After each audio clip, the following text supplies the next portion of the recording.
예수님께서 부활하신 후에 40일 동안 함께 계시다가 내가 아버지께로 올라갈 테니까 너희는 전혀 기도에 힘써라. 이때 허리에 띠를 완전하게 띠고 등불을 켜고 서 있는 것으로 비유하신 줄을 믿으시기 바랍니다. 아멘. 이때 이제 약속하신 대로 그때 신랑이신 그리스도께서 나타나셔서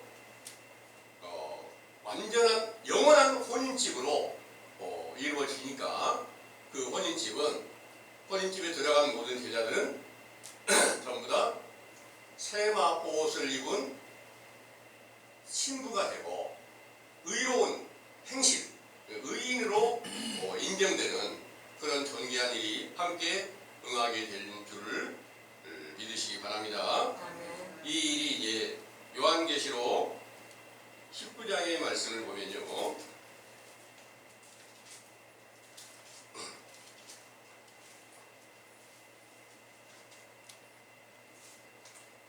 19장 7절부터 9절까지 상고해 보겠습니다. 우리가 즐거워하고 크게 기뻐하여 그에게 영광을 돌리세.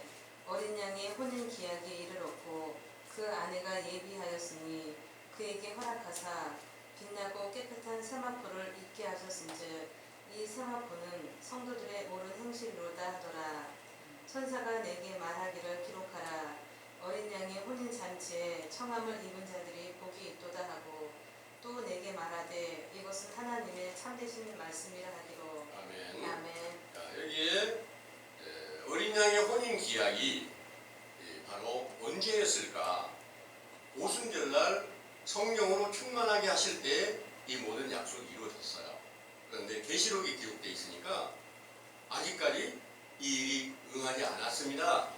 그래서 계시록을 잘 풀어서 알려주고 있는 이런 교훈이 바로 다시 어린 양을 신랑으로 받아들이고 혼인을 다시 치르게 하는 그런 영광의 날이 옵니다. 그랬는데 그 날이 오려면 언제든지 물로 들어가서 선지자 세례 요한의 때 속한 교훈을 통해서 물로 나야 성령으로 거듭나는 일이 있잖아요.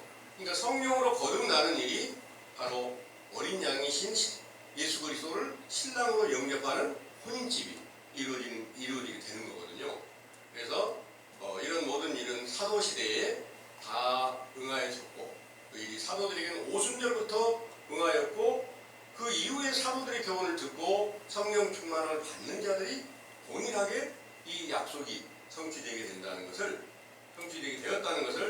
믿으시기 바랍니다. 아멘. 이런 일들은 한 번만 있는 게 아니고 한 세대가 지나고 나면 또 한 세대가 오게 되는 것이 맞는 거고요.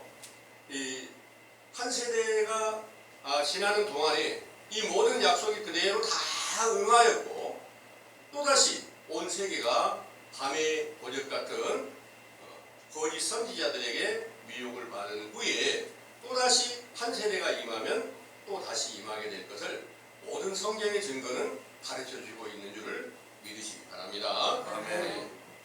이 허리에 띠를 띠는 거, 실제 허리에 띠를 띠면 어떤 우리의 몸에 어떤 증거가 나타나나요? 허리에 띠를 띠면 힘을 얻을 수 있겠죠. 허리에 띠를 띠지 않으면 바디가 다 흘러내리죠. 그러니까 항상 띠를 띠고 그 띠를 띠는 것은 바디 내려가는 것이 문제가 아니라 허리가 튼튼하게 되고 더 확실하게 띠를 띠면 허리에 힘을 얻게 되는 것인 줄을 다 알고 계시죠. 그러니까 이 실제로 육체의 허리에 띠를 띠는 것처럼 마음의 허리에 띠를 띠라 이런 말씀이 돼요. 베드로 전서 1장 13절을 한번 찾아보겠습니다.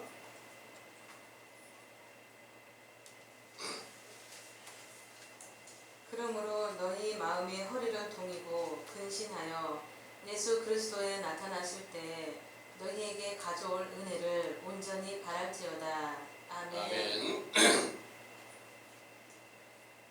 너희 마음의 허리를 동이고, 그러니까 허리를 동인다는 것은 마음의 허리에 띠를 띠고 하는 것입니다.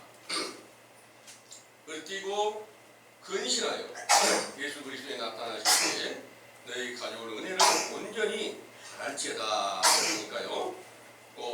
이 응하였던 사도들에게 에베소서 6장 10절에서 17절을 한번 읽어보겠습니다.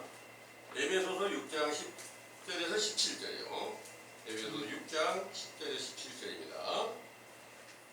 정말로 너희가 주 안에서와 그 힘의 능력으로 강건하여지고 마귀의 계계를 능히 대적하기 위하여 하나님의 전신 갑주를 입으라. 우리의 씨름은 혈과 육에 대한 것이 아니요 정사와 권세와 이 어두움의 세상 주관자들과 하늘에 있는 악의 영들에게 대함이라. 그러므로 하나님의 전신 갑주를 취하라. 이는 악한 날에 너희가 능히 대적하고 모든 일을 행한 후에 서기 이함이라. 그런즉 서서 진리로 너희 허리띠를 띠고 너희의 흉배를 붙이고 평안의 복음에 예비한 것으로 신을 신고 모든 것 위에 믿음의 방패를 가지고 이로써 능히 악한 자의 모든 화전을 소멸하고 구원의 투구와 성령의 검 곧 하나님의 말씀을 가지라. 아멘. 마음의 허리를 동이라 하는 말은 진리로 허리에 띠를 띠라. 진리의 말씀이 여러분들 안에게 능력이 되었을 때 어떠한 다른 미혹의 영들도 반드시 이겨낼 수 있는 힘이 있겠죠. 그래서 누구도 두려워하지 않고 확실하게 진리의 도를 세워놓으면 누구를 만나든지 이 성경의 모든 증거는 이렇게 확실하다는 것을 말해줄 수 있는 것이 바로 믿음의 싸움을 싸우는 일에 이기는 일이 되겠죠. 그래서 그 진리의 띠를 띠었던 사도들이 바로 마귀와의 영적 전쟁을 하고 있는 것과 똑같습니다. 여기에 10절에서부터 보면 정말로 너희가 주 안에서와 그의 힘의 능력으로 강건하여지고 마귀의 계계를 능히 대적하기 위하여 하나님의 전신 갑주를 입으라.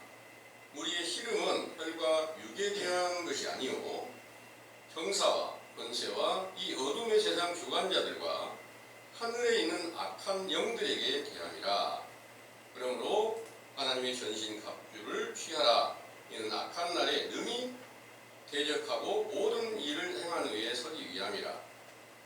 그런즉 서서 진리로 너희 허리띠를 띠고 의의 흉배를 붙이고 평안의 복음에 예비하는 것으로 신을 신고 모든 것 위에 믿음의 방패를 가지고 이로써 능히 악한 자의 모든 화전을 소멸하고 구원의 투구와 성령의 검 하나님의 말씀을 가져라 하신 말씀을 많이 들어보셨죠? 들어보셨는데 과연 이와 같이 전신 갑주를 얻기 위한 노력을 하는 것이 우리에게는 아직 좀 태만하고 안일한 가운데 있지 않은가. 그러면 아직 우리가 허리에 띠를 띄었다 하고 말할 수가 없어요. 그래서 이 모든 일들은 이제 사도님들이 오순절의 성령 세례를 받았을 때부터 이 모든 말씀하신 것들이 그대로 응하여서 지혜와 계시의 정신을 통해서 기록하신 모든 말씀이 하나도 빠짐없이 다 응하게 된 것인 줄을 믿으시기 바랍니다. 아멘. 그래서 처음 시작은 우리가 아직 허리에 띠를 띠지 못하고 있다. 너무나 약하다. 에레미야 선지자의 말씀으로 비춰보면 띠가 배띠를 띄었는데 배띠가 썩어버릴 때가 있었다. 이런 이제 비유가 있어요. 이스라엘 백성들에게 비유로 이제 말씀하시는데 이스라엘 백성들 중에 배띠가 썩어져 버린 것을 보게 하신 것은 하나님의 그 아브라함의 후손이고 하나님의 백성이었지만 그들이 외식하는 유대인들이 전부 다 거짓되고 허탄한 일을 도모하고 있을 때 그때는 띠가 썩어져 버린 것과 똑같다. 이렇게 이제 비유가 됐고요. 오늘날도 이 세상이 다 사도들의 시대 이후 그와 동일하게 되었습니다. 그리고 그 사실을 전혀 모르고 우리는 성령 받아서 다 띠를 띠고 우리는 전신갑주를 입어서 이렇게 말하는 사람들이 태반이지만 실상 그들과 성경 대화를 해보면 몇 마디만 하면 피합니다. 당연히 잘못된 거죠. 예. 옳은 걸 가지고 있으면 당연히 말해야 되잖아요. 그런 것들이 오늘날 현실인 줄을 믿으시기 바랍니다. 그래서 우리는 이제 성경에서 하나님을 경외하고 이스라엘 나라의 왕이 되었던 다윗처럼 또 솔로몬처럼 이렇게 하나님의 사랑받던 사랑